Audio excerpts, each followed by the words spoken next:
A cold wind swept through Redemption Valley as Sarah Matthews stood on the gallows, her fate seemingly sealed. The crowd gathered in grim silence, justice about to be served for a murder she swore she didn't commit. Sheriff Holloway readied the noose while Judge Porter read the sentence with solemn finality. From the back of the crowd, a figure pushed forward. Thomas Reed, the reclusive mountain man who'd barely spoken 10 words in town. His weathered face contorted with anguish as he shouted words that froze every soul present. "Our children need us both alive." The revelation hung in the air, heavier than the noose itself. What secret had these two kept hidden in these mountains all these years? Before we jump back in, tell us where you're tuning in from, and if this story touches you, make sure you're subscribed, because tomorrow I've saved something extra special for you. The stagecoach lurched to a halt, wheels grinding against the rocky soil of Redemption Valley. Sarah Matthews clutched her weathered leather satchel, the sole companion that had witnessed her journey from a life she desperately needed to forget. 5 years before she would face the gallows, she stepped onto the dusty main street, her navy traveling dress marking her immediately as an outsider. "End of the line, ma'am," the driver called, tossing down her trunk with practiced indifference. "Welcome to Redemption Valley. Though most folks who come this far out ain't looking for welcomes." Sarah surveyed the single street lined with rough-hewn buildings, a mercantile, a saloon, a small church, and scattered businesses comprised the heart of the settlement, nestled against the imposing mountain range. Exactly what she had hoped for, a place too remote for her past to follow. That evening, as she unpacked her few belongings in the room above the mercantile, Sarah carefully removed a journal bound in cracked leather from a hidden compartment in her trunk. The pages contained everything she could not speak aloud: her true identity, the circumstances of her escape, and the reason she had chosen this particular wilderness to disappear into. She recorded her first impressions of Redemption Valley, her handwriting steady despite her trembling heart. "This place feels suspended in time," she wrote. "Perhaps here I too can suspend the truth for long enough to build something new." Within a month, Sarah had rented the abandoned cabin at the edge of town, transforming it into an apothecary with shelves of glass jars, dried herbs hanging from the rafters, and the subtle scent of healing that drew cautious visitors. Despite their suspicions, "My grandmother taught me," she explained when questioned about her knowledge of remedies. It wasn't entirely a lie. Her grandmother had indeed started her education, though it was her formal medical training, inappropriate for a woman, according to her former husband, that truly informed her practice. Sheriff Holloway was among the first to view her with something other than distrust, after she successfully treated his persistent cough. "Don't mind the stairs, Miss Matthews," he advised, leaving coins on her counter. "Folks here have seen how quickly fortune can turn in these mountains. Caution keeps people alive." Judge Porter's first visit came soon after, his substantial frame filling her doorway, his silver pocket watch glinting as he introduced himself with practiced charm. "Our little community is fortunate to have someone of your talents," he said, eyes assessing her figure rather than her medicines. "I oversee various interests in this valley. It would be wise for new enterprises to maintain favorable relations with my office." The warning beneath his courtesy was unmistakable, and Sarah noted it in her journal that evening. Mrs. Abernathy arrived next, ostensibly for a tonic to help her sleep, though her rapid questions suggested gathering gossip was her true purpose. "A young widow traveling alone to such a remote location, most unusual," she commented, peering at Sarah's bare ring finger. "What business brought you here rather than, say, Denver or San Francisco?" "The mountains provide rare ingredients not found elsewhere," Sarah answered, maintaining the polite smile that had become her armor. "And I find the quiet allows me to focus on my work." It was on a brisk autumn morning when Sarah first noticed him, the mountain man who appeared at the edge of town like a shadow given form. Tall and broad-shouldered, his face weathered by sun and wind, he traded furs and meat at the mercantile while speaking no more than necessary. The townspeople called him Reed and treated him with a curious mixture of respect and unease. Their first interaction came unexpectedly. Sarah had ventured just beyond town, gathering late-blooming echinacea, when a voice startled her. "Those won't help much with winter coming." His voice was rough from disuse. "These are better." He extended a handful of unfamiliar roots, their aroma sharp and medicinal. "Thank you, Mr. Just Reed. Thomas Reed." He pointed toward the mountains. "Valerian root. Grows higher up. Good for sleep and calm. More potent than what you're gathering." Before she could respond properly, he turned and walked away, leaving Sarah holding the precious roots and wondering about the man who'd offered this unexpected kindness. That night, she added a new entry to her journal, sketching the roots and noting both their properties and the curious man who had known exactly what an apothecary would value. What Sarah couldn't possibly know was how their lives would intertwine, or how 5 years later his voice would be the one to save her from the hangman's noose. Dawn broke over the mountains in ribbons of gold and amber, finding Thomas Reed already awake, knife in hand, carefully working a piece of pine wood. His calloused fingers moved with surprising delicacy, coaxing the shape of a small deer from the timber. Around his cabin, dozens of similar carvings stood watch: bears, wolves, eagles, and mountain lions, each capturing the essence of the creatures that shared his solitude.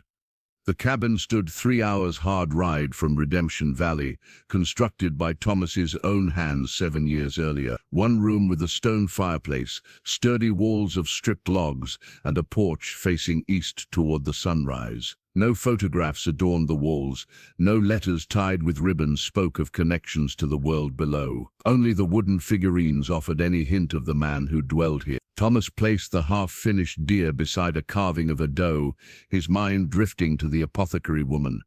Something in her eyes reminded him of these woods, beauty masking vigilance, secrets held close like the hidden springs among the rock. He'd observed her for months before approaching her with the valerian root. The careful way she spoke, her knowledge of plants, the manner in which she maintained precise distance from the townspeople, all suggested someone else who understood the necessity of hiding. Thomas stored his knife and stood, stretching to his full height. Morning light caught on the scar running from his left shoulder down across his chest, visible through his open shirt. The bullet that had carved that path had missed his heart by inches, though in many ways it had destroyed it all the same. "Enough remembering," he muttered to himself, the sound of his voice unfamiliar in the quiet cabin. By mid-morning, Thomas had checked his trap lines, harvested 2 rabbits, and gathered a bundle of the high-altitude herbs that had become his excuse to visit the town. Not that he needed excuses.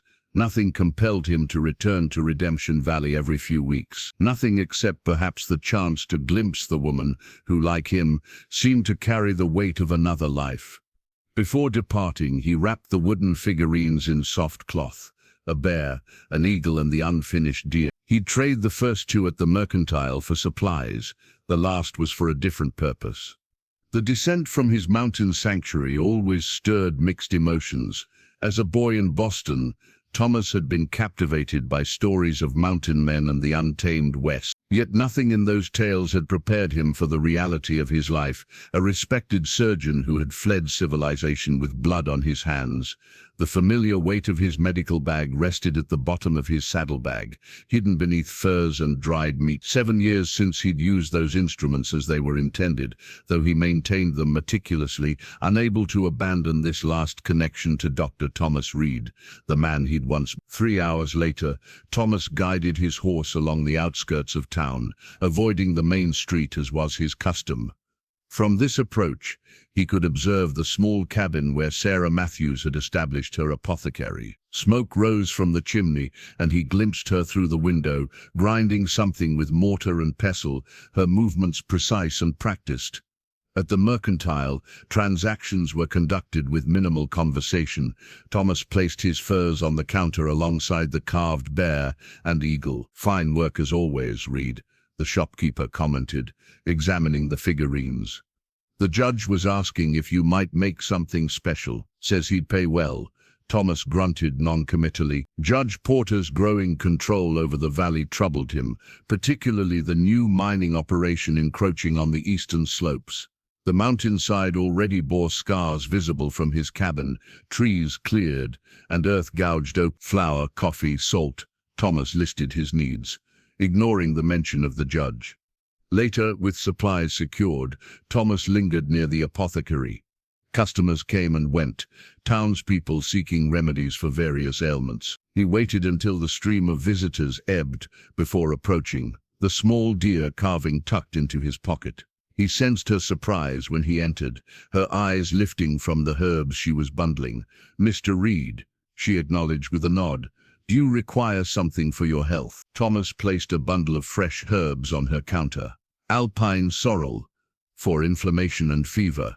Sarah's fingers brushed the leaves with knowing appreciation. "Thank you. These are difficult to obtain." A moment passed between them. Recognition of something shared yet unspoken. Thomas reached into his pocket, hesitated, then withdrew his hand empty. "The mining," he said abruptly. "It's contaminating the eastern streams." She looked up sharply. "I've noticed changes in the plants that grow there. Discoloration." Thomas nodded. "Be careful which waters you gather from." He turned to leave, the unfinished deer still concealed in his pocket. Some offerings required better timing, words he wasn't yet ready to speak. As he mounted his horse for the journey back to his sanctuary, Thomas glanced once more at the apothecary, wondering what secrets lay hidden behind those walls, secrets that might match his own. Winter descended on Redemption Valley with merciless intensity. Snow piled in drifts against buildings, and bitter winds howled down from the mountains, forcing most townspeople to remain indoors for days at a stretch. Sarah's apothecary became a sanctuary of warmth and healing, her remedies in constant demand as coughs and fevers spread through the community. By February, Sarah herself had succumbed to the illness sweeping through town. For 3 days, she tended to others while her own strength waned, until one evening she collapsed behind her counter, burning with fever, with no one to witness her fall. Thomas discovered her there during his monthly journey to town, arriving after nightfall to leave his usual offering of mountain herbs. Finding the apothecary door unlatched and no lamp lit inside, he entered cautiously, only to discover Sarah unconscious on the floor, her skin alarmingly hot to the touch. Without hesitation, his physician's instincts resurfaced. He carried her to the small bed in the back room, then set about treating her with the very medicines she had prepared for others. Through the night he tended to her, applying cool compresses and carefully administering herbal teas when she could be roused enough to swallow. In her delirium, Sarah spoke fragments that pieced together a story she had never intended to share. "They'll find me here," she murmured. "He'll never stop looking."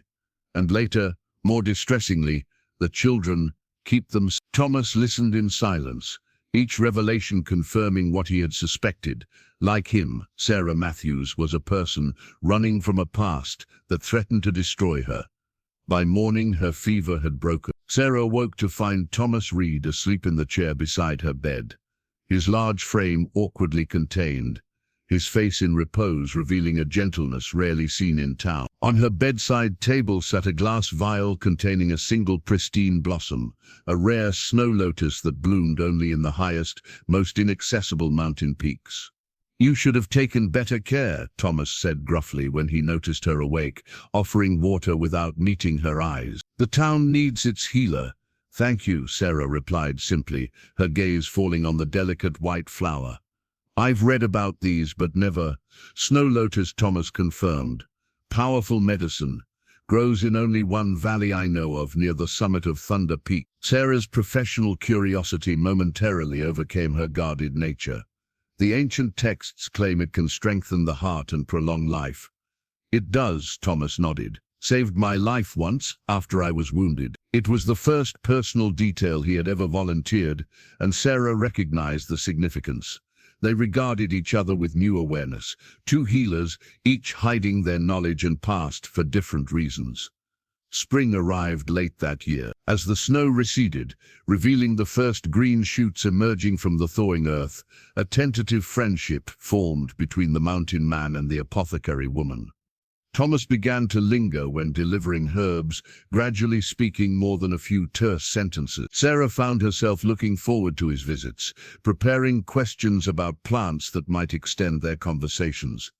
"You have medical training," Thomas observed one afternoon, watching her prepare a compound with practiced precision. It wasn't a question.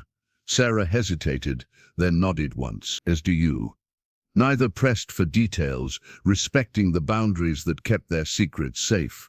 Their shared knowledge became a language between them, discussing remedies and treatments in ways that revealed their education while maintaining the fiction of folk wisdom. Thomas described symptoms he'd observed in animals on the mountain. Sarah suggested treatments that betrayed her understanding of human anatomy. Mrs. Abernathy noticed their growing connection, her sharp eyes missing nothing. "That mountain man spends a curious amount of time at your establishment," she remarked, while purchasing a tonic. "People are beginning to talk." "Mr. Reed provides rare ingredients I cannot gather, Mathelf," Sarah replied evenly.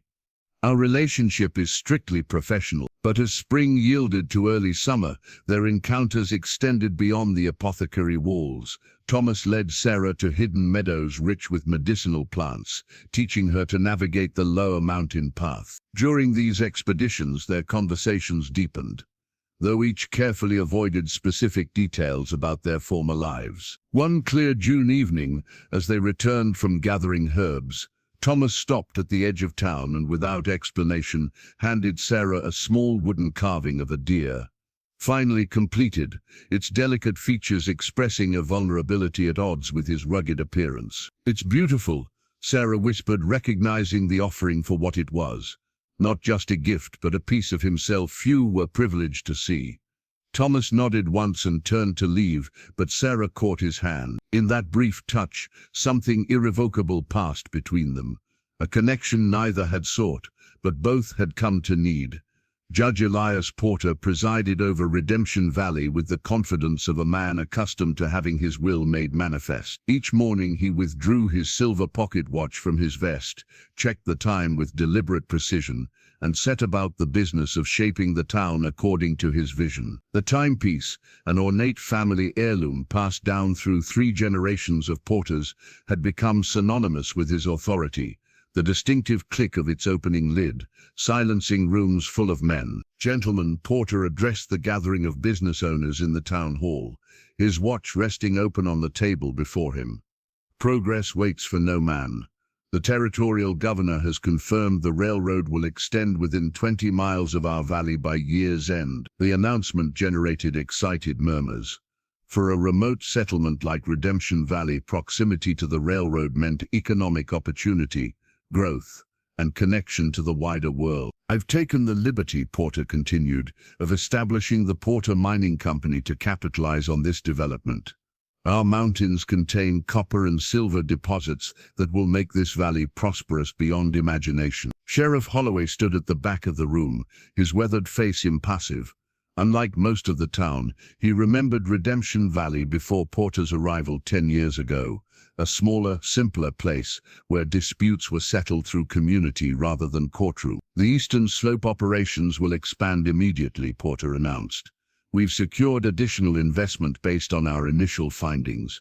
Thomas Reed, who rarely attended town meetings, spoke from his position near the door. "Those slopes feed the watershed for the entire valley. The mining is already contaminating streams." Porter's jovial demeanor cooled. "Mr. Reed, while we appreciate your concern, I assure you the Porter Mining Company adheres to all territorial regulations." He clicked his watch close. "Perhaps your time would be better spent on your trapping rather than matters of progress and commerce." Several men chuckled, but Thomas stood his ground.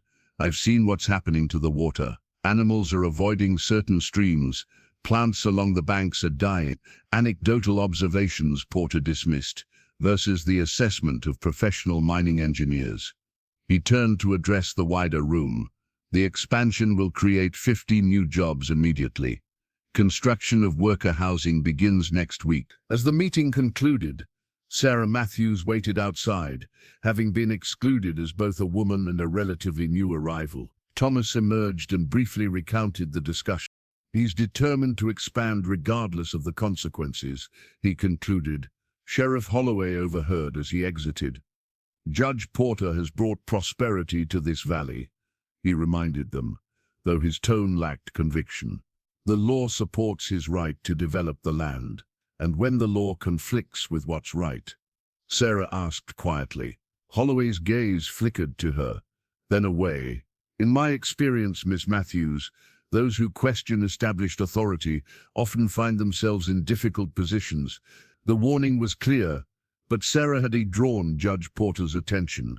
The following afternoon, he appeared at her apothecary, pocket watch in hand. Miss Matthews, he began without preamble, you've established quite a respectable business here. He surveyed her shelves of remedies. I understand you've been gathering plants near the eastern slopes. Sarah maintained a neutral expression. I gather medicinal herbs throughout the valley, Judge Porter. Of course. He flicked open his watch, checked the time, then continued. However, the eastern section will soon be restricted for safety reasons. Mining operations, you understand, and if those operations are poisoning the water? Sarah asked. I've treated 3 children this month with unusual symptoms after drinking from Crescent Creek. Porter's smile tightened. Unfounded concerns can cause unnecessary panic. Miss Matthews, as a newcomer to our community, your position here remains provisional. He stepped closer. I've taken a personal interest in your establishment. It would be a shame to see it suffer due to misguided allegations. His meaning was unmistakable. Before Sarah could respond, the door opened and Thomas entered, his timing either fortunate or deliberate. Judge, he acknowledged with minimal courtesy. Porter's demeanor shifted instantly. Town business brings you down from your mountain? Supplies, Thomas answered shortly, placing himself between Sarah and the judge.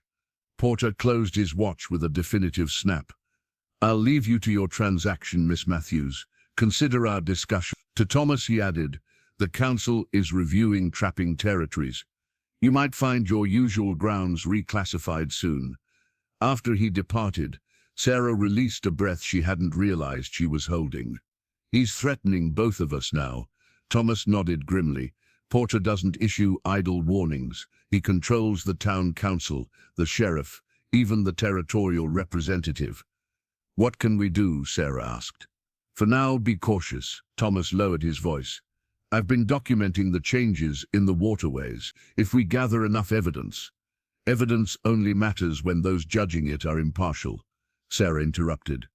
I've learned that lesson before.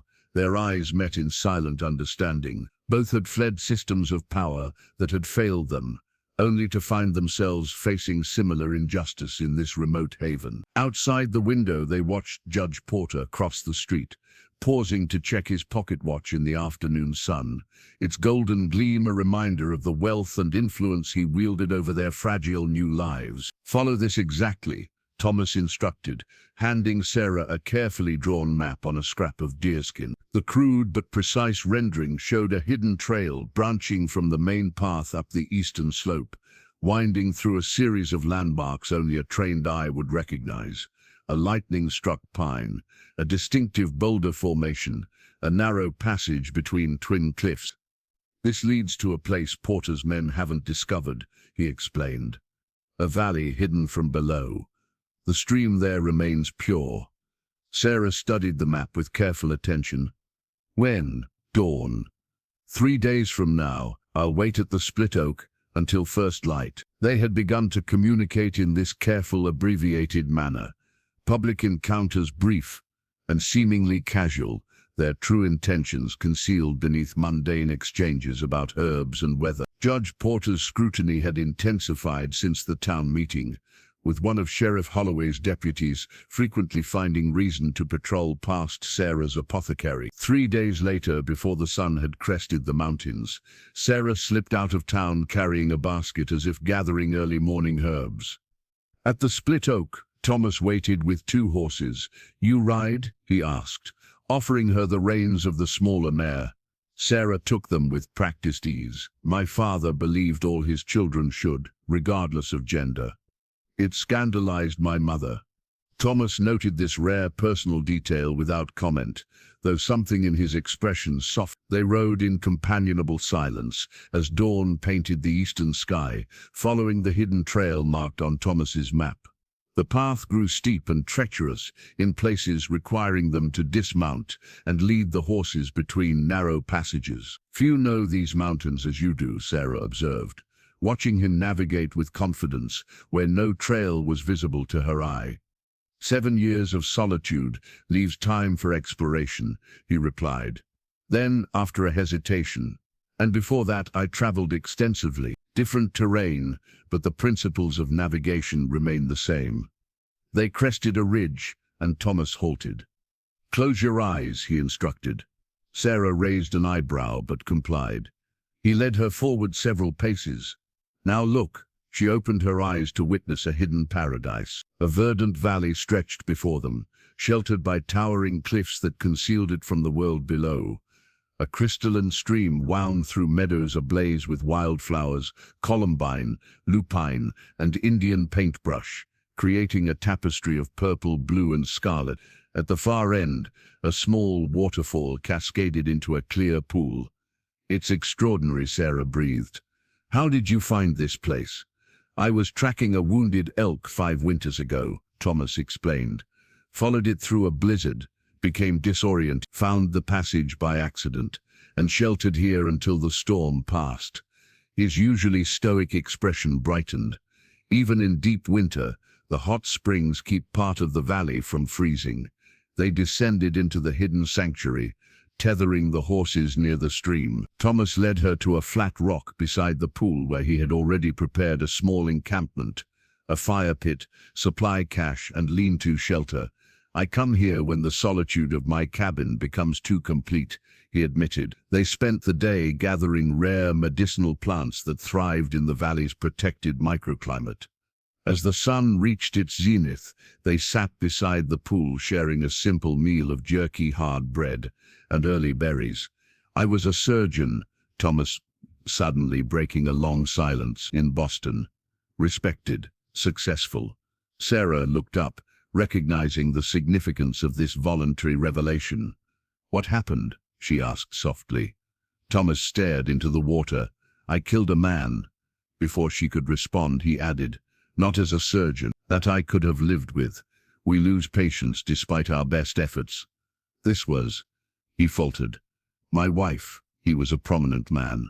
"They were." He stopped abruptly. Sarah reached across the space between them, her hand covering his. "I understand more than you might think." Slowly, carefully, she told him of her own past. An arranged marriage to a powerful, abusive man who had viewed her medical interests as unnatural and defiant. How she had fled when his violence escalated beyond what she could endure. "There's more," she said, her voice barely audible above the waterfall's gentle song. "Something I haven't told anyone here." Thomas waited, his silence an assurance of safety more profound than words could offer. Before she could continue, a distant sound caught his attention. A branch breaking, perhaps, or a stone dislodged. He raised a hand for silence, instantly alert. "We should return," he said after listening intently. "Separately. You first, by the eastern path. I'll follow in an hour using the western ridge." As Sarah prepared to leave, Thomas impulsively reached for her hand. For a moment they stood connected by that simple touch, the weight of their shared confidences creating something neither had sought, but both had found in this hidden valley. "Next week," he said. "Same day." Sarah nodded, understanding all that remained unspoken between them, the risk, the need, and the growing certainty that their fates had become irrevocably intertwined. Clayton Mills, Judge Porter's right-hand man and the overseer of the mining operations, was found dead in his room above the saloon on a Tuesday morning. His face had turned an unnatural shade of blue, his body contorted in what must have been a painful final struggle. Sheriff Holloway stood grimly over the body while Dr. Peterson, the elderly town doctor whose shaking hands had led most residents to seek Sarah's remedies instead, conducted his examination. "Poison, I'd wager," Peterson announced, pointing to the dried foam at the corners of Clayton's mouth. "Never seen anything quite like it." Judge Porter arrived, his face a mask of controlled fury. "Who would dare?" he demanded, though his eyes suggested he already had an answer. The sheriff's deputy, who had been searching the room, held up a small amber bottle. The label, handwritten in flowing script, read, "Sleep Tincture S. Matthews." The bottle was empty, a residue of dark liquid clinging to its interior. By noon, whispers had rippled through Redemption Valley. By evening, they had become open accusations. "She's always been peculiar," Mrs. Abernathy declared to the crowd gathered at the Mercantile, "keeping to herself. Those strange books she reads, and her relationship with that mountain man, unnatural if you ask me." Sarah learned of Clayton's death and the suspicions against her when Lily Walker, a 12-year-old girl whose chronic cough Sarah had successfully treated, appeared at her door with tears streaming down her face. "They're saying awful things, Miss Matthews," Lily sobbed, "about you giving Miss Clayton poison medicine. My pa says they're forming a committee to come speak to you." Sarah felt the blood drain from her face. "Lily, did Mr. Clayton have one of my remedies? I heard Mrs. Abernathy say they found your sleep tincture in his room." The girl answered, "But you help people, you don't hurt them." After sending Lily home with instructions to stay away for her own safety, Sarah quickly inventoried her supplies. One bottle of sleep tincture was indeed missing from her carefully organized shelves. She kept meticulous records of all remedies dispensed. Clayton Mills had never been her patient. The committee arrived as dusk fell. 5 men led by Sheriff Holloway, their expressions ranging from embarrassment to barely concealed hostility. "Miss Matthews," Holloway began, hat in hand, "I'm afraid I need to ask you some questions about Clayton Mills." "I never provided him with any remedies, Sheriff," Sarah stated firmly. "You're welcome to review my ledger." "Nevertheless, your bottle was found in his room," Holloway continued, "and Peterson believes the symptoms indicate poison." "Many plants can be toxic if prepared incorrectly," Sarah acknowledged. "But my sleep tincture contains only mild sedatives, valerian root, chamomile and lavender. None would cause the symptoms you describe." One of the men, Edward Timmons, the blacksmith, stepped forward aggressively. "Clayton was investigating the claims about the mining water," he said. "Convenient that he dies just as he's looking into it." Sarah straightened her spine, facing them squarely. "Are you suggesting I poisoned Mr. Mills to prevent him from investigating water contamination that I myself reported?" Sheriff Holloway raised a hand to calm Timmons. "No one is making accusations yet, Miss Matthews, but I will need to take your remedies for Dr. Peterson to examine. And I'll need you to remain in town," he added, as they collected her medicines. "Don't attempt to leave Redemption Valley." After they departed, Sarah slumped against the counter, mind racing. Someone had taken her tincture, added a deadly substance, and planted it to implicate her. The timing was too perfect to be coincidence, just as she and Thomas had begun gaining evidence about the mining contamination. From her window, she saw Judge Porter watching from across the street, his silver pocket watch gleaming in the lamplight as he checked the time with exaggerated care before turning away. By morning, the entire town buzzed with the scandal. Patients cancelled appointments. The Mercantile owner informed her he could no longer extend credit for supplies. Women crossed the street to avoid passing her door. Thomas heard the news at his cabin from a trapper who had come to trade fur. He rode into town immediately, ignoring his usual caution. Sarah was sweeping her porch when he dismounted in front of her apothecary. "Not wise to be seen with me," she said quietly. "They've already decided I'm guilty." "What happened?" he demanded. She explained quickly, glancing around to ensure they weren't overheard. "Clayton was examining the water contamination. Someone used my remedy bottle to poison him and frame me." Thomas's expression darkened. "Porter, almost certainly," she agreed. "But proving it, Miss Matthews," Sheriff Holloway called, approaching from the jailhouse. "Step inside, please. We need to continue our discussion." Thomas started forward, but Sarah placed a restraining hand on his arm. "Don't," she whispered. "You can't help me if you're in a cell too." Their eyes met in silent communication, fear, resolve, and something deeper passing between them. Thomas stepped back, his face impassive once more, though his eyes never left her as Sheriff Holloway escorted her into the apothecary. Inside, the sheriff's demeanor changed. "I know something isn't right about this," he admitted in a low voice. "Clayton was Porter's man through and through. He wouldn't have investigated the water unless Porter ordered it." "Then why?" "I don't know," Holloway interrupted. "But things are moving too fast. Peterson claims he found deadly nightshade in the residue of that bottle, a plant you know well." Sarah paled. Nightshade was indeed among her medicinal plants. Used in minute quantities for specific conditions, its presence would seem damning evidence of her guilt. "I didn't save it," Holloway said, not unkindly. "Just be careful. Porter's calling for an immediate trial. Whatever game he's playing, you're just a piece on the board." The sun had barely crested the mountains when Sheriff Holloway returned to the apothecary, this time accompanied by 3 deputies. Their expressions were solemn, their hands resting conspicuously on their holstered weapons. Behind them a small crowd had gathered, drawn by the promise of spectacle. "Sarah Matthews," Sheriff Holloway announced formally, "I'm placing you under arrest for the murder of Clayton Mills." Sarah stood motionless behind her counter, her medicine bag, a worn leather satchel containing her most essential tools and remedies, clutched tightly in her hands. "I'll need to search the premises," Holloway continued, nodding to his deputies, who immediately began pulling books from shelves and opening jars. "Be careful with those," Sarah protested as one deputy roughly handled a shelf of dried herbs.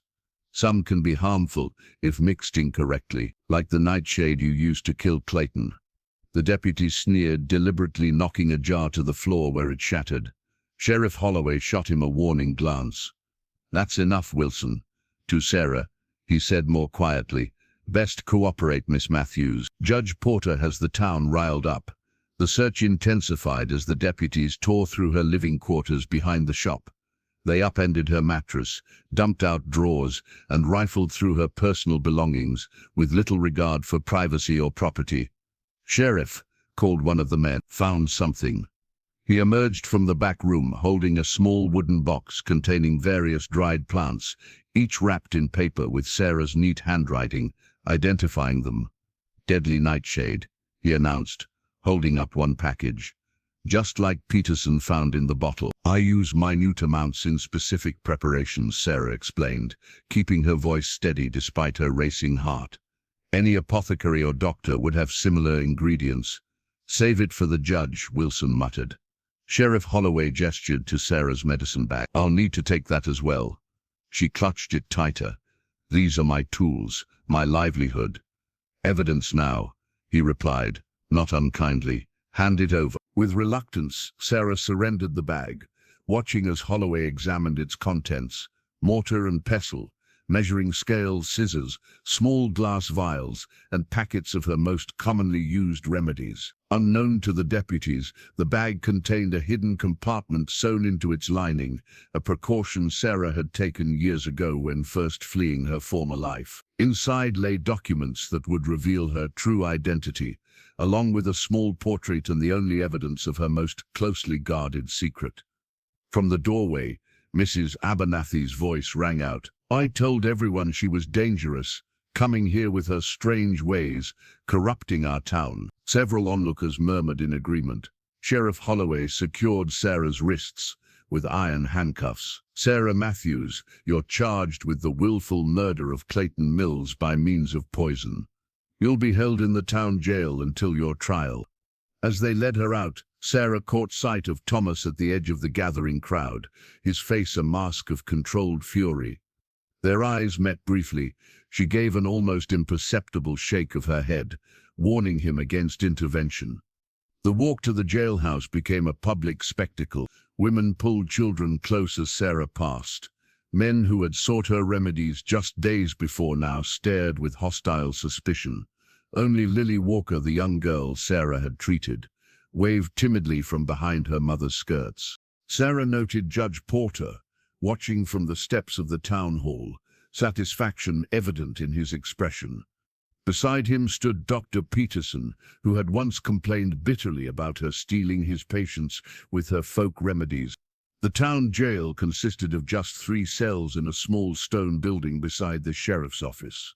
The deputies led her to the smallest cell at the back, traditionally reserved for female prisoners, though Sarah suspected she was the first to occupy it in years. Trial set for tomorrow morning, Sheriff Holloway informed her as he locked the cell door.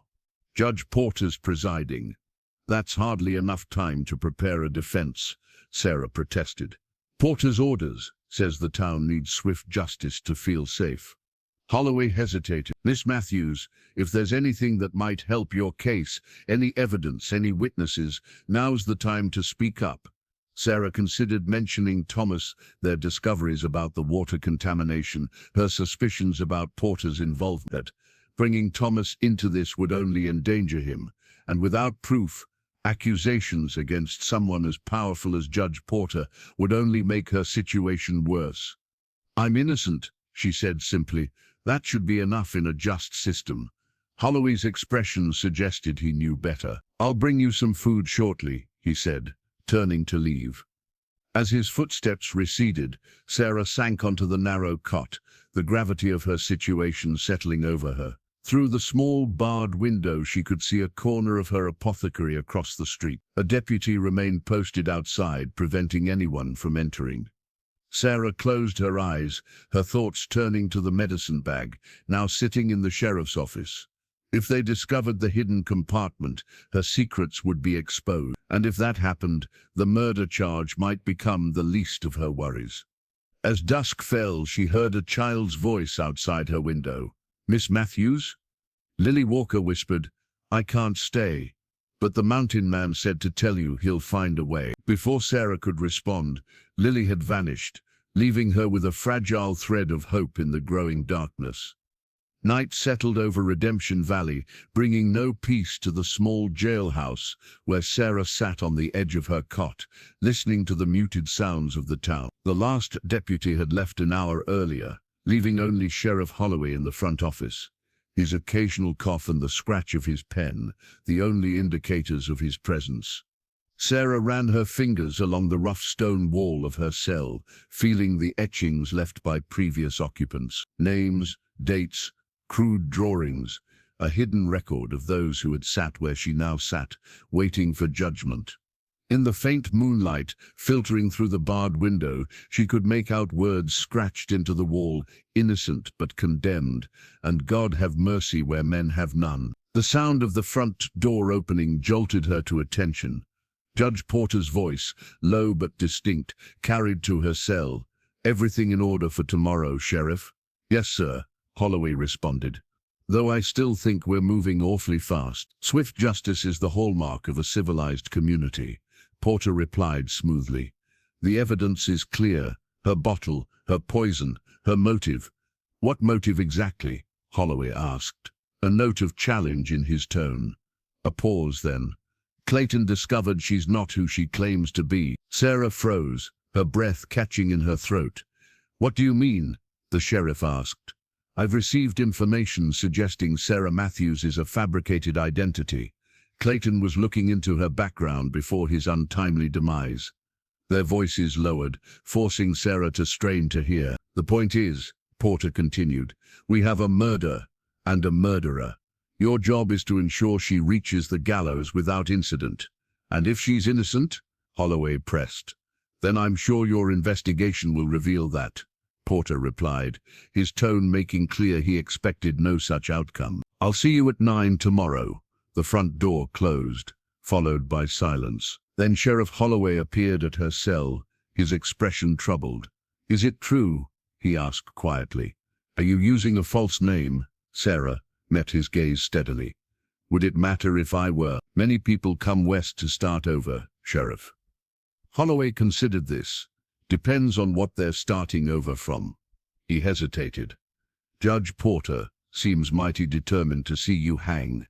Because I know something, Sarah replied carefully, about the mine, the water contamination. Clayton wasn't investigating me. He was investigating Porter's operation when he died. That's a serious accusation against a powerful man. Is it more or less serious than framing an innocent woman for murder? Holloway fell silent, conflict evident in his weathered face. Finally he said, "I'll bring you some supper," and retreated to the front office. Sarah returned to examining her cell in the dim light. The building was old, constructed when the town was first established. Running her hands along the iron bars, she noted areas of rust and weak. The lock was solid, but the hinges... A slight scraping sound from the window drew her attention. A thin metal object slid through the bars, landing silently on her cot. A small ring of skeleton keys attached to a scrap of paper. Sarah quickly concealed them in her skirt pocket before unfolding the note. Midnight, East Door, T. Hope surged within her, quickly tempered by caution. An escape attempt would only confirm her guilt in the town's eyes. But facing Judge Porter's mockery of a trial seemed equally hopeless. Sheriff Holloway returned with a tray of food, stew, bread, and coffee. "Not the Grandview Hotel, but it'll keep your strength up," he said, passing it through the slot in the bars. "Thank you," Sarah replied, genuinely touched by the small kindness. Holloway lingered. "Miss Matthews, I've been sheriff here 15 years. Seen men lie, cheat, steal, and kill. Developed a sense for guilt." He lowered his voice. "Whatever happened to Clayton, my gut says you weren't involved." "Then help me," Sarah urged quietly. "I can't go against the law," he replied. He glanced toward the front office, then continued even more softly. "The east door's latch has been problematic since spring. Sometimes it doesn't catch proper. Might need to check it later tonight." With that cryptic statement he returned to his desk, leaving Sarah to wonder if he had somehow learned of the escape plan and chosen to look the other way. As midnight approached, Sarah heard Holloway's chair scrape back. "Going to make my rounds," he called to the night deputy, who had arrived for the late shift. "Back in 20 minutes. The deputy grunted acknowledgement, already engrossed in a dime novel. Sarah waited until Holloway's footsteps faded, then carefully withdrew the skeleton keys. According to the scratched markings on her cell wall, the jailhouse had been built 10 years earlier. Thomas had mentioned once that he'd helped construct several buildings in town when he first arrived.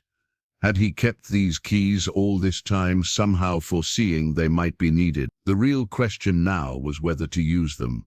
Escape would mean leaving Redemption Valley forever, abandoning the life she had built, becoming a fugitive once again. Yet staying meant almost certain death, at the hands of a corrupt judge determined to silence her. The clock in the sheriff's office chimed midnight.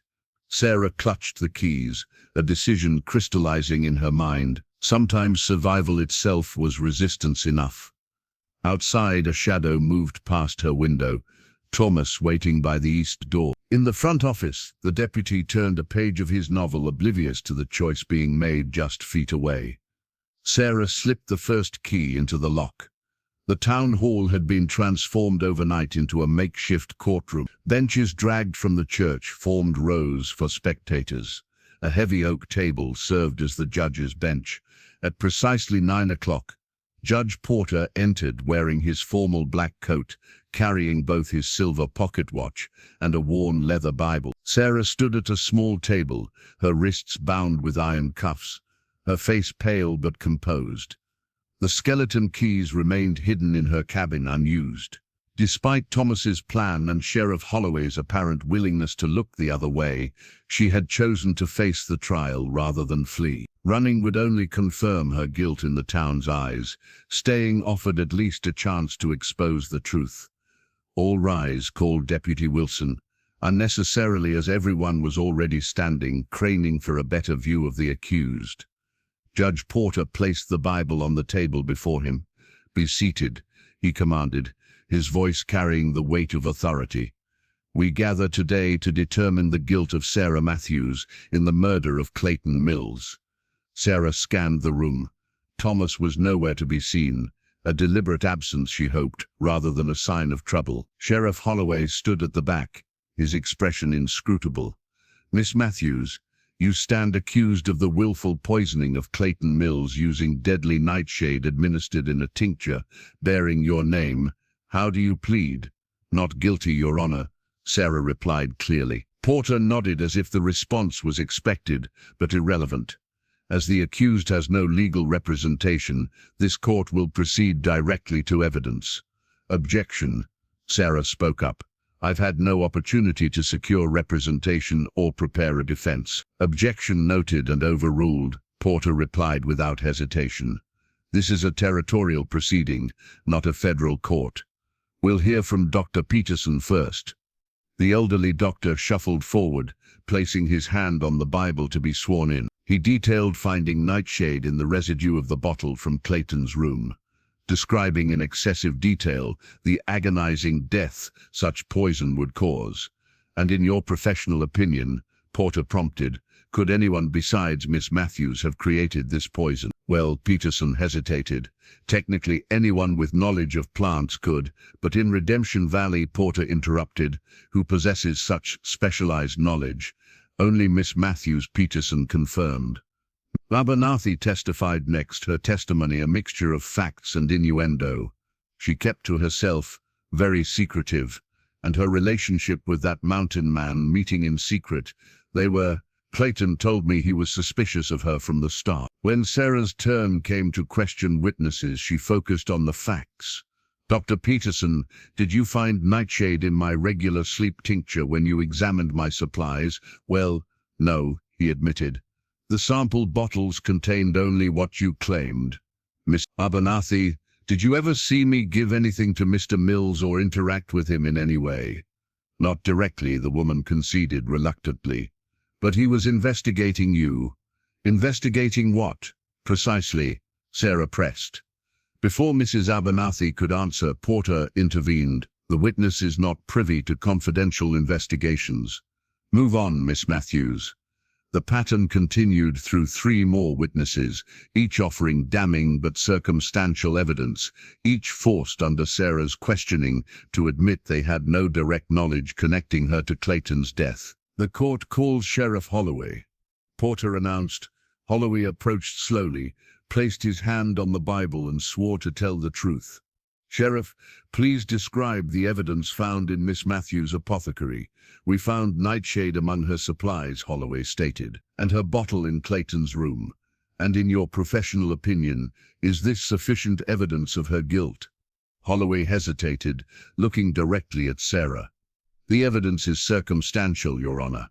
We have no witnesses who saw Miss Matthews give anything to Clayton. The bottle could have been taken from her shop by anyone. Porter's expression tightened. Are you suggesting someone framed Miss Matthews, Sheriff? I'm saying we haven't established motive or opportunity beyond reasonable doubt, Holloway replied steadily. The motive is clear, Porter declared, addressing the packed room rather than the sheriff. Clayton Mills was investigating suspicious activities at Miss Matthews' establishment.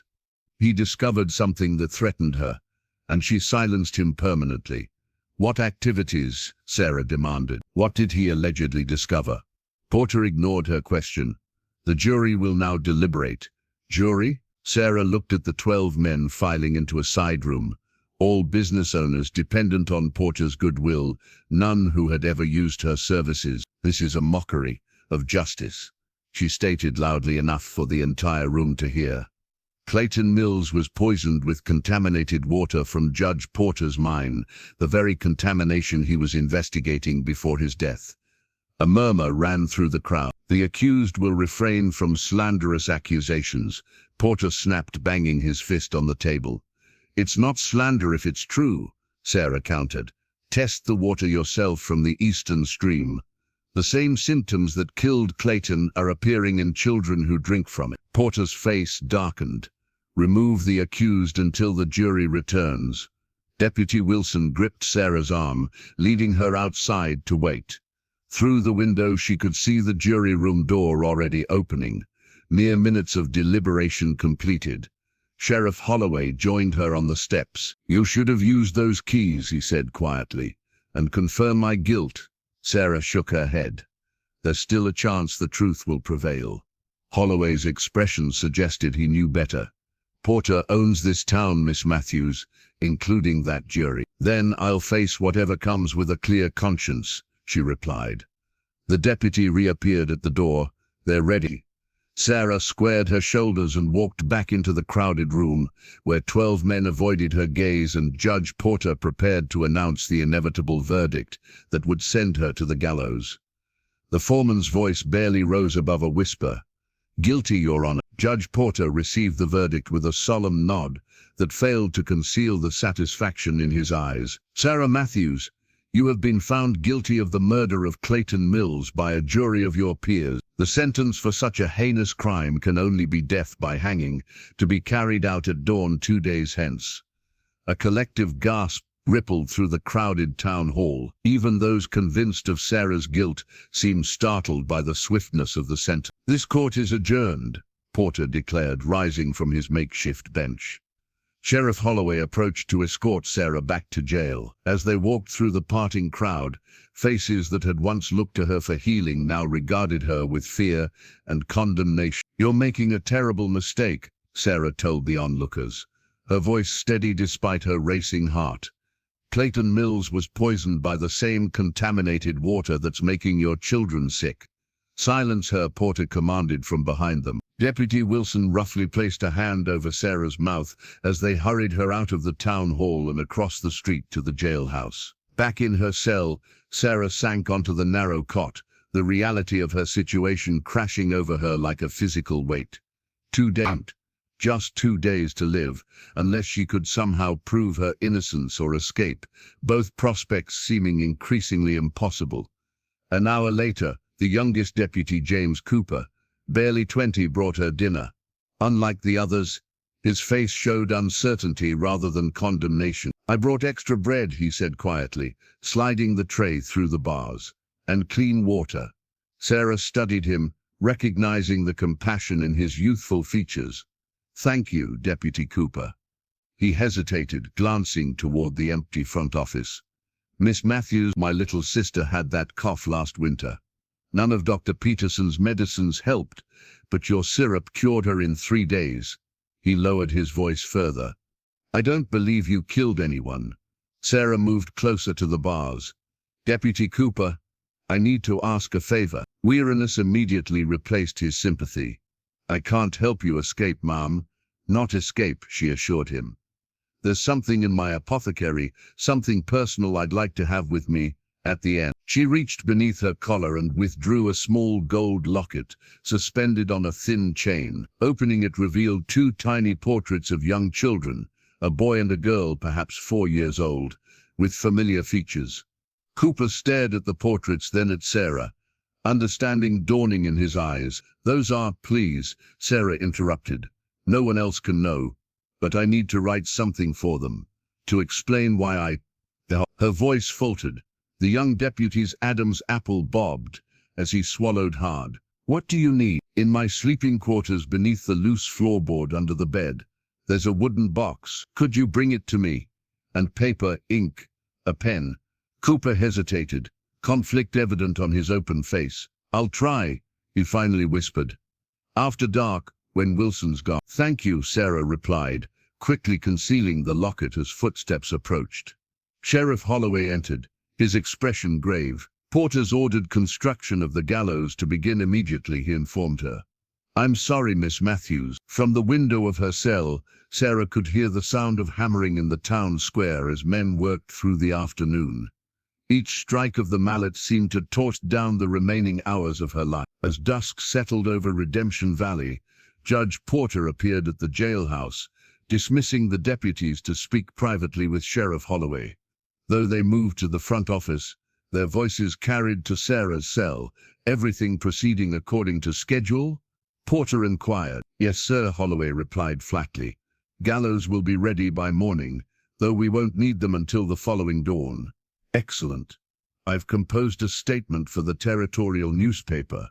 Justice swiftly served in Redemption Valley sets a fine example." "If you'll forgive my asking, Judge," Holloway said carefully, "why the rush? Most condemned prisoners get more time to make peace with their maker." There was a pause before Porter answered. "A swift execution leaves less time for inconvenient questions," Sheriff sides. "The woman is clearly guilty. The evidence speaks for itself." "Evidence that appeared awfully conveniently," Holloway observed. "Careful, Sheriff." Porter's tone hardened. "You're treading dangerously close to insubordination. Remember who appointed you to your position." After they departed, Deputy Cooper returned as promised, furtively passing a small wooden box and writing materials through the bars. "I had to wait until the others left," he explained. "Sheriff's making his final rounds of town." "Thank you," Sarah whispered, clutching the box to her chest. "Miss Matthews," Cooper hesitated. "Those children in the locket, are they yours?" Sarah nodded slowly. "And the mountain man, please," she implored. "Say nothing to anyone. Their safety depends on it." Cooper nodded solemnly. "I'll return at dawn to collect whatever you write." Left alone, Sarah opened the box, revealing documents bearing her true name, a marriage certificate, and small mementos of a life she had fled. By the light of a single candle, she began to write, pouring her heart onto the pages, explaining her choices, her love, her hopes for the children who would now grow up without their mother. Outside, the hammering finally ceased as the gallows stood complete in the town square, waiting for the dawn that would arrive 2 days hence, bringing with it either justice or execution. Dawn broke over Redemption Valley in streaks of crimson and gold, as if the sky itself were bleeding into the new day. The gallows stood in stark silhouette against the sunrise, its newly constructed platform and sturdy beam a testament to the efficiency with which the town carried out Judge Porter's orders. Sarah had not slept. The letter to her children lay sealed and hidden in her boot, entrusted to Deputy Cooper, who had promised to deliver it if the worst came to pass. Through her small cell window, she had watched the sky transition from black to indigo to the burning red that now illuminated the town square. The sound of approaching footsteps drew her attention from the window. Sheriff Holloway appeared, keys jangling in his hand, his weathered face set in grim lines. "It's time, Miss Matthews," he said quietly. Sarah stood, smoothing her skirt with dignity. "Has there been any word from Thomas Reed?" The sheriff shook his head. "No one's seen him since before your arrest." He unlocked the cell door. "I'm sorry it's come to this." As he escorted her from the jailhouse, Sarah noticed the town had already gathered in the square, drawn by the macabre spectacle of an execution. Women in their Sunday best stood beside men in clean shirts and polished boots, as if attending a social event rather than a hanging. Judge Porter waited at the base of the gallows, resplendent in his black coat, his silver pocket watch gleaming in the morning light. Beside him stood Reverend Collins, Bible in hand, ready to offer final prayers for her. "Quite the turnout," Porter observed with satisfaction as Sheriff Holloway led Sarah toward the platform. A powerful reminder of justice served. Sarah scanned the crowd desperately, searching for any sign of Thomas. Nothing. No familiar tall figure, no indication of a rescue plan. Had he abandoned her? Or had Porter's men found him first? Deputy Cooper stood near the steps to the gallows, his young face pale, eyes averted. Sarah caught his attention briefly, giving him a small nod, their agreed signal that the letter was secure in her boot, to be retrieved after. "Sarah Matthews," Judge Porter began, his voice carrying across the hushed square, "you have been found guilty of the murder of Clayton Mills by a jury of your peers and sentenced to hang by the neck until dead. Have you any final words?" Sarah ascended the steps of the gallows with her head held high. From this elevated position she could see the entire gathered town, faces she had healed, children she had saved from fever, men and women who now watched impassively as she was led to her death. "People of Redemption Valley," she began, her voice clear in the morning air, "I stand before you innocent of the crime for which I am condemned. Clayton Mills died not by my hand, but from poison in the water. Poison that continues to sicken your children, poison that comes from Judge Porter's mining operation." Murmurs rippled through the crowd. Porter stepped forward. "Enough of these desperate accusations. Test the water yourselves," Sarah continued, raising her voice above his. "The eastern stream runs blue with mining runoff. Clayton discovered this and was silenced for it. Will you allow the same to happen to your families? Proceed with the execution, Porter commanded Sheriff Holloway, who hesitated, looking uncertainly between Sarah and the judge. Reverend Collins approached, offering his Bible. Would you like to make your peace with God, my child? Sarah accepted the Bible, using the moment to survey the crowd once more. Still no sign of Thomas. Her heart sank as the noose was placed around her neck, rough hemp scratching against her skin. Sheriff Holloway positioned himself reluctantly at the lever that would open the trap door beneath her feet. May God have mercy on your soul, he murmured. Judge Porter stepped forward, clearly eager to witness the culmination of his scheme. Justice will now be served, he announced to the assembled townspeople. Let all who would threaten the peace of Redemption Valley take heed. Sarah closed her eyes, images of her children filling her mind, their laughter, their small hands in hers, the future they would now face without her, and Thomas, who had somehow failed to save her, or had been prevented from trying. The crowd fell silent as Sheriff Holloway placed his hand on the lever. Sarah drew what she believed would be her final breath. From the back of the gathering came a sudden commotion, raised voices, people turning, a disturbance spreading through the onlookers, like ripples in a pond. Stop! The voice cut through the silence, deep, urgent, familiar. Sarah's eyes flew open as the crowd parted to reveal Thomas Reed, pushing his way toward the gallows, his expression a mixture of desperation and determination. This execution cannot proceed, he shouted, advancing despite attempts to hold him back. Judge Porter's face contorted with rage. Restrain that man! But Thomas had reached the front of the crowd now, standing directly before the gallows platform, his eyes locked with Sarah's. What he said next froze every person in the square. Our children need us both alive. The words hung in the air like the noose around Sarah's neck, a revelation so unexpected, so profound, that even Sheriff Holloway's hand fell away from the execution lever in shock. In that suspended moment of collective disbelief, Sarah realized that Thomas had not abandoned her after all. He had chosen the most public, most dramatic moment possible to reveal their secret, a secret that might just be powerful enough to save her life. Our children need us both alive. The words echoed across the town square, silencing even the morning birds. For several heartbeats no one moved. Not Judge Porter with his hand raised to signal the execution, not Sheriff Holloway at the lever, not the townspeople who had come to witness justice or spectacle depending on their persuasion. Sarah stood frozen on the gallows, the noose still around her neck, her eyes locked with Thomas's. In his gaze she read not just desperation but a plan. One that required the most dangerous gamble of all, the truth. What nonsense is this? Judge Porter recovered first, his face flushing crimson. Remove this man immediately. Two deputies moved toward Thomas, but he stood his ground, reaching inside his coat to withdraw a leather document case. I have proof, he called out, not just of our family, but of Sarah Matthews' innocence and Judge Porter's crimes. The deputies hesitated, looking to Sheriff Holloway for direction.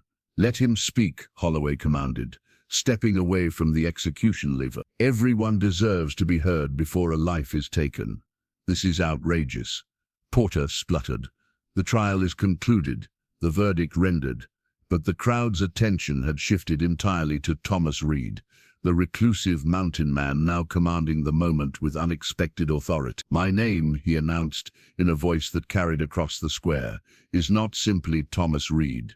I am Dr. Thomas Reed, formerly of Boston General Hospital, where I served as chief surgeon for 7 years. He opened the document case, removing military discharge papers and medical credentials yellowed with age, but clearly official.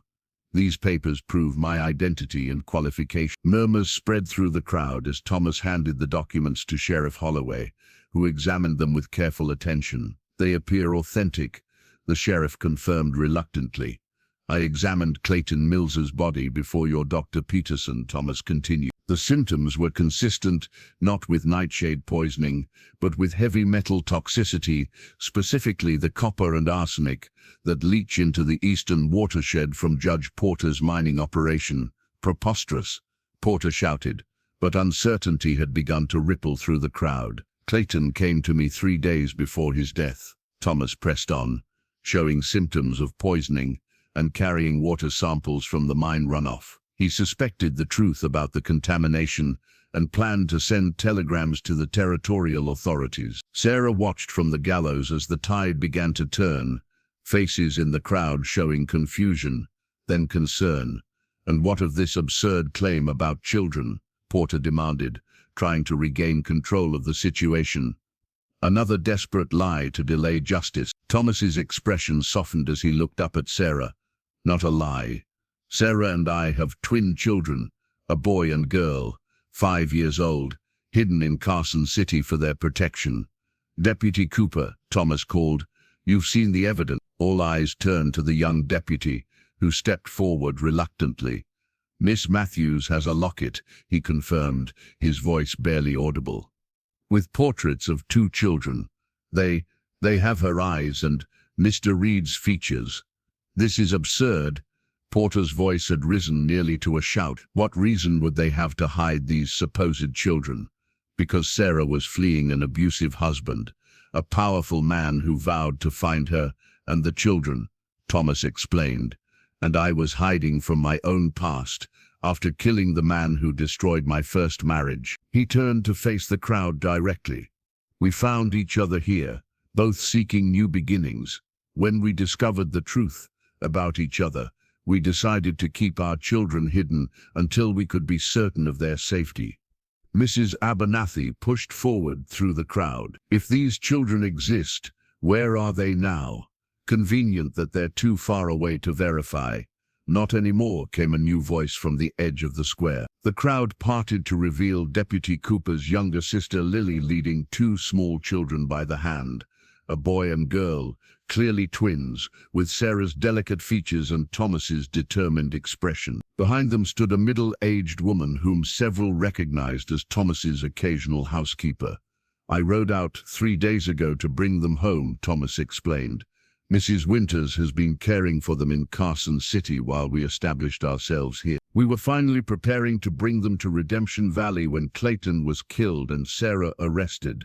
Sarah made a small sound, half sob, half cry of joy, as she saw her children for the first time in months. The boy broke free from Lily's grasp and ran toward the gallows. "Mama!" he cried, his small face twisted with confusion at seeing her on the platform. The sight of the child, the living proof of Thomas's claims, broke the spell of inertia that had gripped the crowd. Several women gasped, men looked away in shame. "Sheriff Holloway," Thomas said firmly, "remove the noose from my wife's neck and release her to her children. Then arrest Judge Porter for the murder of Clayton Mills and the attempted murder of Sarah Matthews." Porter's face had drained of all color. His hand moved toward his coat, toward a hidden pocket where those closest could see the outline of a small derringer. "Don't," Sheriff Holloway warned, his hand moving to his own weapon. "It's over, Elias." For a moment, it seemed Porter might resist. Then his shoulders slumped in defeat as Sheriff Holloway ascended the gallows steps to remove the noose from Sarah's neck. As Sarah rushed down to embrace her children, the crowd that had gathered for an execution witnessed something else entirely: the reunion of a family and the first fragile moments of justice restored. The town hall, so recently arranged for Sarah's trial, now held a different kind of tribunal. Judge Porter sat at the defendant's table, his wrists bound with the same iron cuffs that had restrained Sarah days earlier. Sheriff Holloway presided where Porter had sat in judgment, the irony lost on no one. "This emergency town meeting will come to order," Holloway announced, his voice carrying authority that seemed newfound in Porter's absence. "We're here to examine evidence of corruption and murder." Thomas stood at the center of the room, Sarah beside him, their children safely ensconced at the Mercantile under Mrs. Winters' watchful eye. On the table before them lay a leather-bound ledger, Clayton Mills' account book, retrieved from a hiding place in his quarters by Deputy Cooper after a desperate search. Clayton Mills was not just Judge Porter's assistant, Thomas explained, opening the ledger to reveal columns of figures and notations.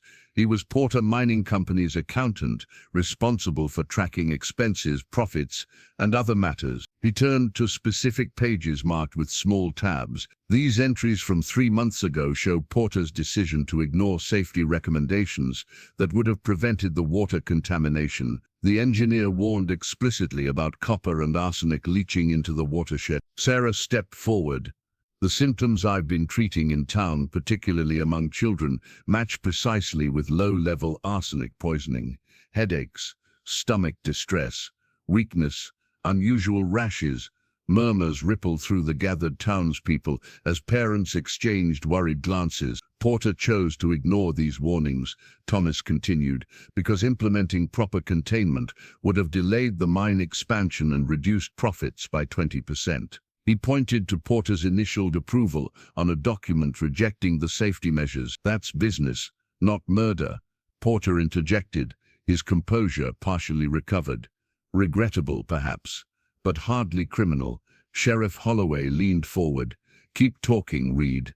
Thomas flipped to the final entries in the ledger. 2 weeks ago, Clayton began his own investigation. Water samples, interviews with sick families, consultation with, he paused, with me, given my medical background. Clayton realized the extent of the contamination and its source. The night before his death, Sarah added, Clayton came to my apothecary, not as a patient, but seeking confirmation of his suspicions. He showed me his findings and intended to send telegrams to territorial authorities the next morning, which he never lived to do, Thomas concluded grimly. This is all circumstantial, Porter scoffed.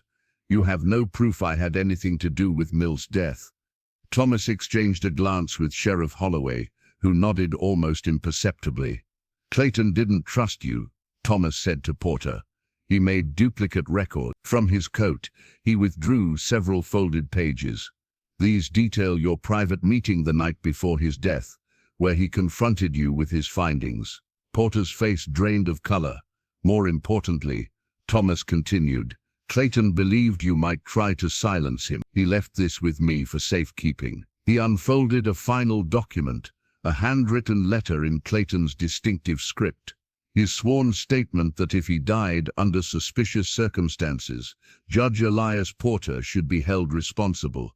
The room erupted in shocked exclamations. And the final piece, Sarah said, when the noise subsided.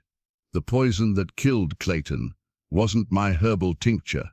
Dr. Peterson identified nightshade, but failed to detect the metallic compounds present in much higher concentration, the same compounds from the mine runoff. Dr. Peterson shifted uncomfortably in his seat. I may have been hasty in my analysis. The poison bottle was planted in Clayton's room after he was already dead, Thomas explained. A simple frame-up to direct suspicion toward Sarah, the one person besides Clayton investigating the contamination. Judge Porter's carefully constructed facade finally cracked. You can't prove any of this. It's the word of an apothecarist and a hermit against a territorial judge. Actually, Sheriff Holloway interjected. Deputy Cooper took the liberty of telegraphing the territorial governor yesterday with our initial findings. His response arrived an hour ago. He held up a yellow telegram form. He's dispatching investigators immediately and has temporarily suspended your authority. Porter lunged to his feet, rage transforming his features. This town exists because of me. I brought prosperity, civilization. Without me, you'd still be a collection of shacks and saloons. Perhaps, Thomas acknowledged, but at what cost? Poisoned water, corrupted justice, an innocent woman nearly hanged to protect your profits. The prosperity you brought came with too high a price, Sarah added quietly. A community built on such a foundation cannot stand. As Porter was led away to the same cell that had held Sarah, the townspeople surrounded Thomas and Sarah, their earlier hostility replaced by shame and tentative gratitude. Mrs. Abernathy approached, uncharacteristically subdued. We nearly hanged an innocent woman, she said, addressing the room as much as Sarah. We were so quick to judge, so unwilling to question. Fear makes people choose security over truth, Sarah replied without bitterness. But it's never too late to choose differently. Outside the town hall, a group of men had already begun dismantling the gallows, as if eager to remove the evidence of how close the town had come to an irreversible injustice. Sheriff Holloway approached Thomas and Sarah as the meeting dispersed. The governor's men won't arrive for at least 3 days. Until then, we'll need your help documenting the contamination and treating those affected. Thomas nodded. Sarah's apothecary has remedies that can help with the symptoms, and I'll examine the mine to determine how to stop the leaching. And after? Holloway asked, will you stay in Redemption Valley? Thomas and Sarah exchanged a glance, their hands finding each other's. This is our home now, Sarah answered, for all of us.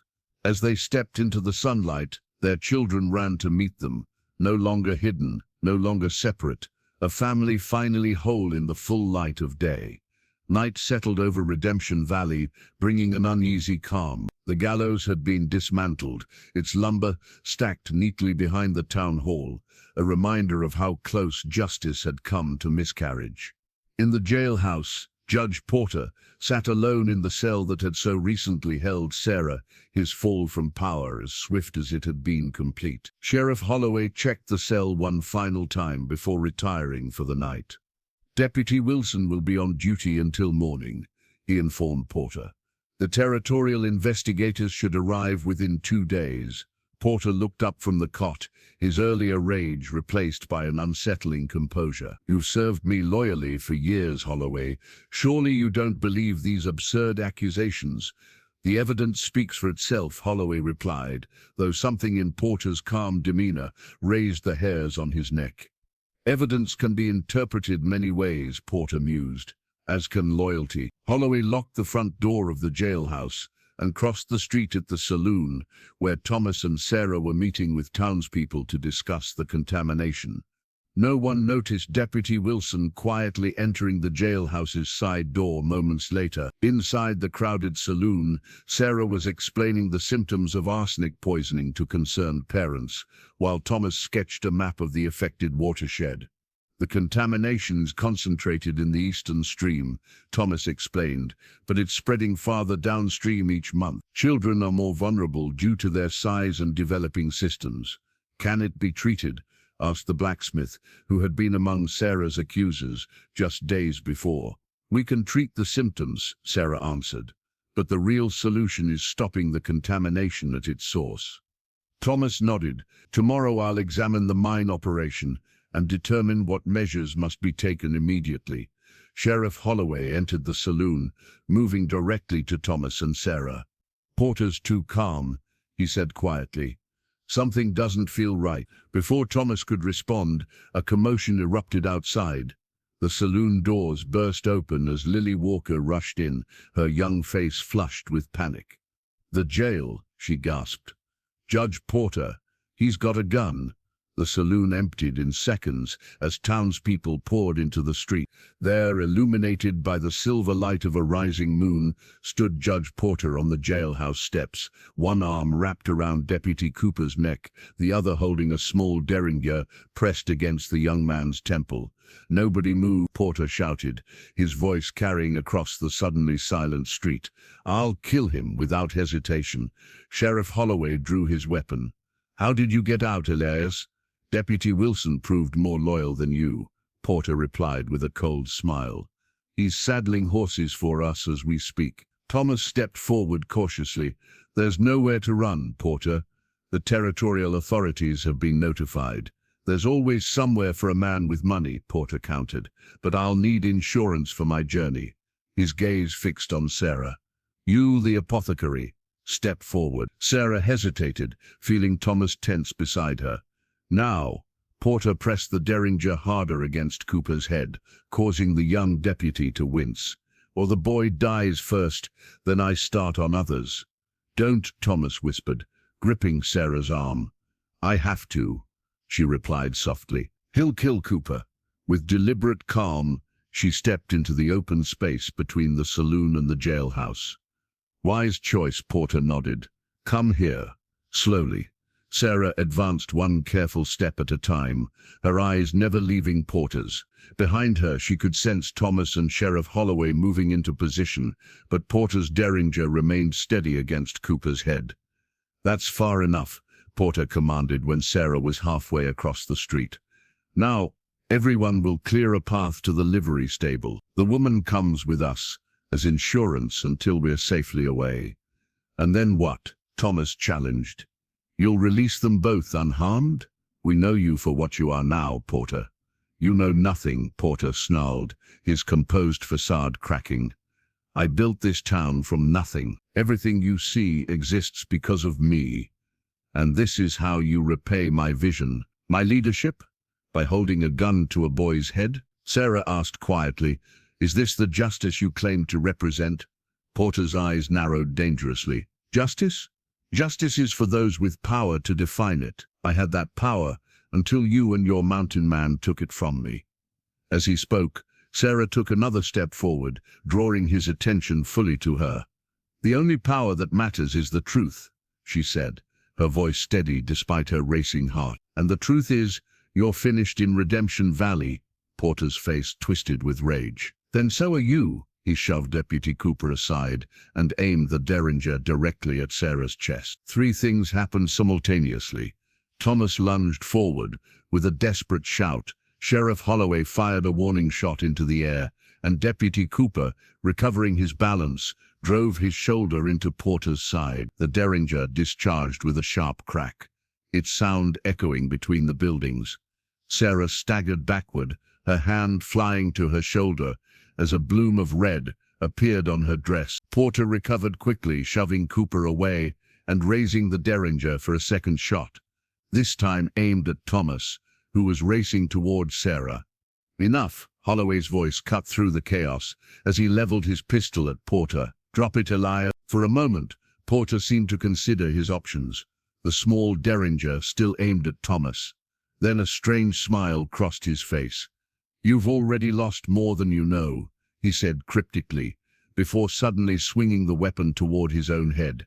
Sheriff Holloway fired first. Porter crumpled to the ground, the unfired derringer falling from his grasp as blood spread across his once immaculate white shirt. His final expression was one of surprise, as if he hadn't believed Holloway capable of such decisive action. Thomas reached Sarah, cradling her as he examined the wound. "Superficial," he declared with relief. "The bullet grazed your shoulder." As the town absorbed the violent conclusion to Porter's reign, Deputy Wilson emerged from the livery, hands raised in surrender, his loyalty to Porter evidently exhausted by the judge's final desperate acts. Sheriff Holloway approached Porter's body, kneeling to confirm what everyone already knew. As he did, he noticed something protruding from the judge's vest pocket, not his familiar silver watch, but a small pearl-handled derringer matching the one that had fallen from his hand. A second hidden weapon. Porter had never intended to release his hostages. Dawn found Redemption Valley transformed.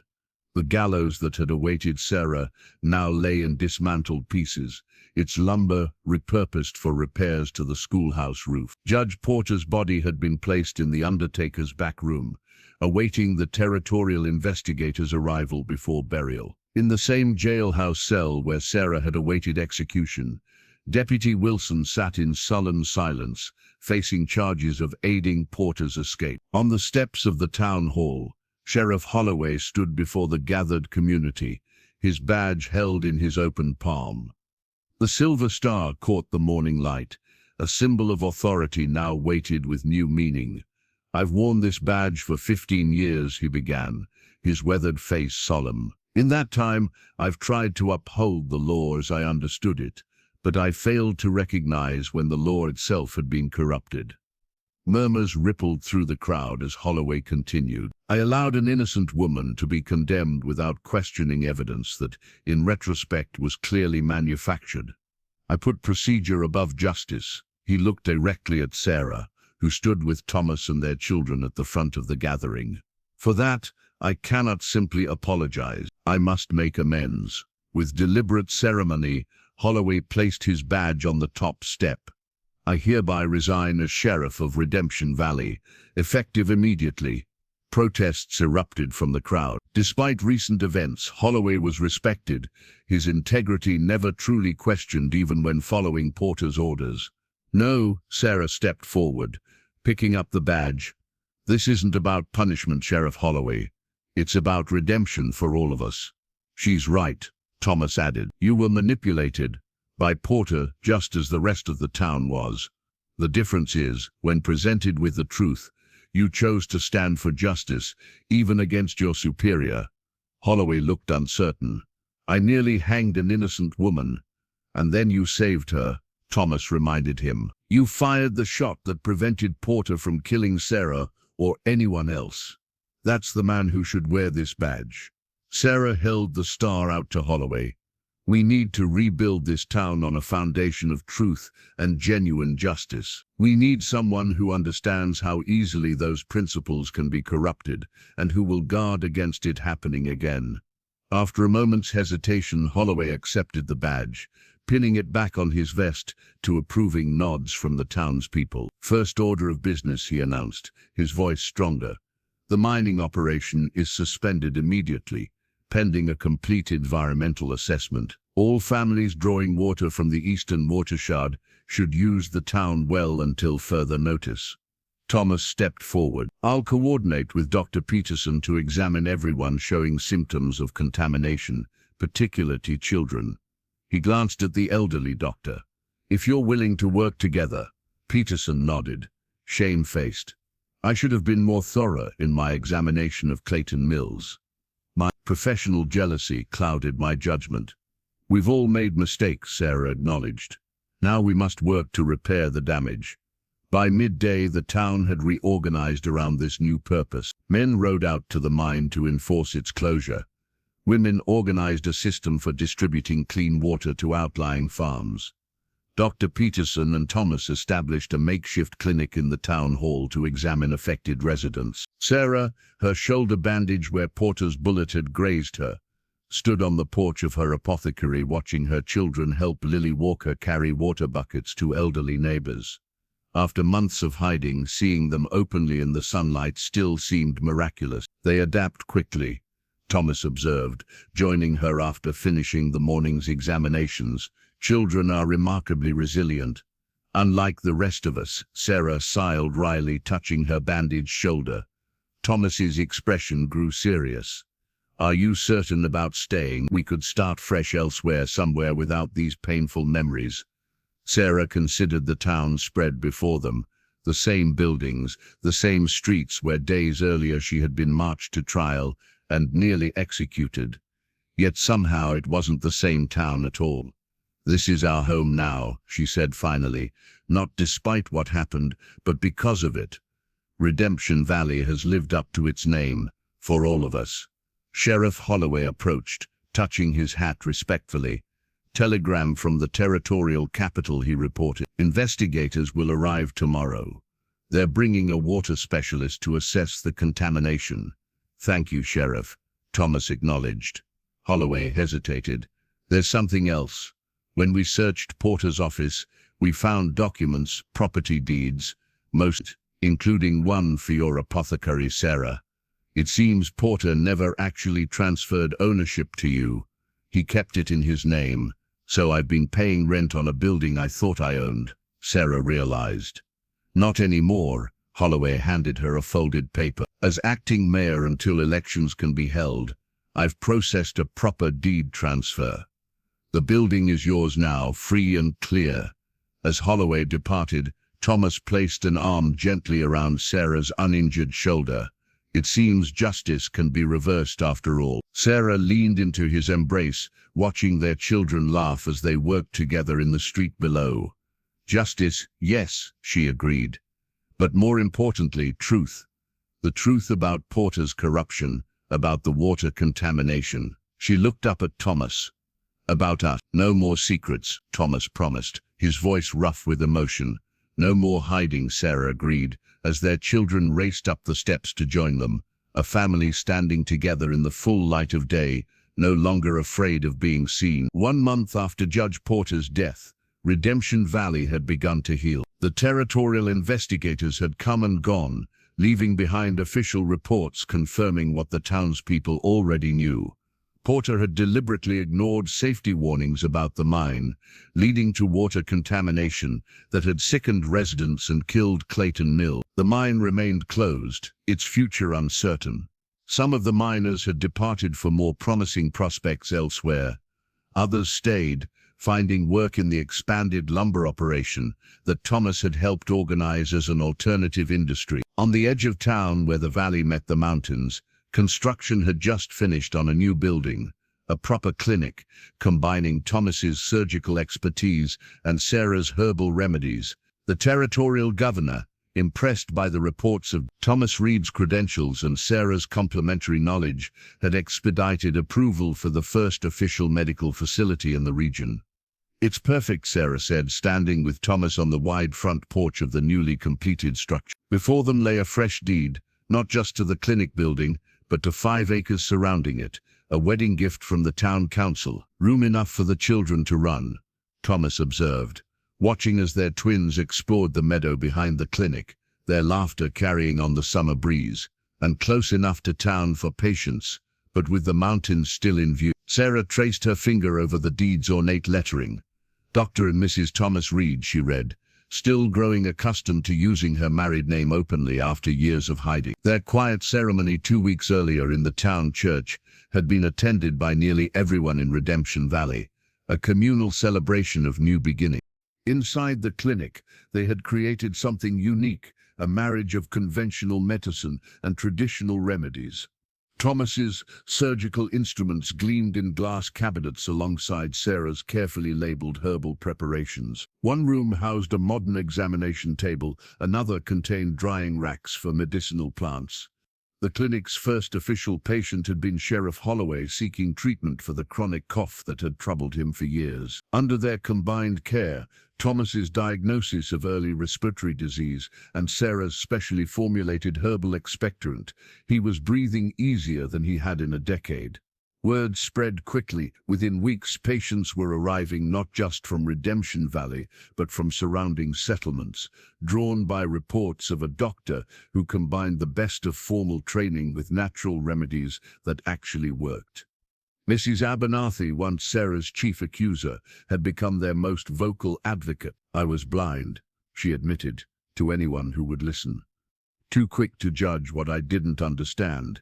But I've seen what they can do together. Saved my grandson's life when the fever nearly took him." Even Dr. Peterson had set aside his professional jealousy, occasionally consulting with Thomas on difficult cases and gradually accepting that his traditional methods could be enhanced by Sarah's herbal knowledge. The governor's office sent another letter. Thomas mentioned, handing Sarah the envelope that had arrived with the morning's mail. "They're considering establishing a regional medical training program here. They want us to develop a curriculum combining conventional and herbal medicine." Sarah's eyes widened as she read the official correspondence. This could change everything, not just for Redemption Valley, but for healthcare throughout the territory. "It already has changed everything," Thomas observed, his gaze drifting to their children playing in the meadow. "1 month ago you were standing on the gallows. Now we're building a future neither of us thought possible."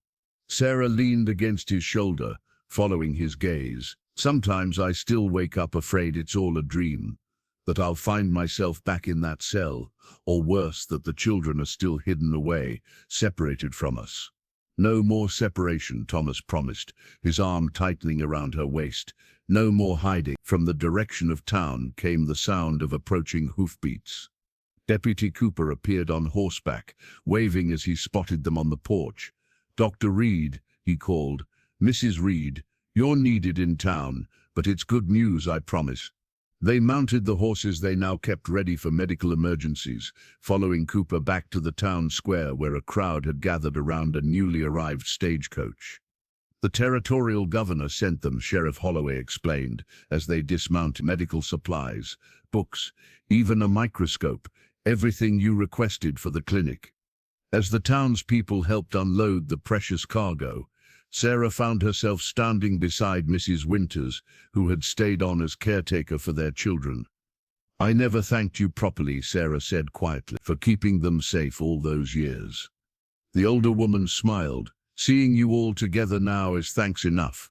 Those children deserve their parents, and this town deserves the healing you both bring." Later that evening, as Thomas lit the lamps in their new home adjoining the clinic, Sarah watched their children sleeping peacefully in the bedroom they no longer had to hide. "What are you thinking?"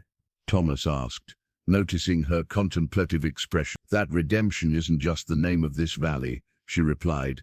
"It's what we've all been given, a chance to begin again, to be better than we were." Outside their window, the mountains stood silhouetted against the twilight sky. The same peaks that had once represented escape and hiding now symbolizing strength and permanence.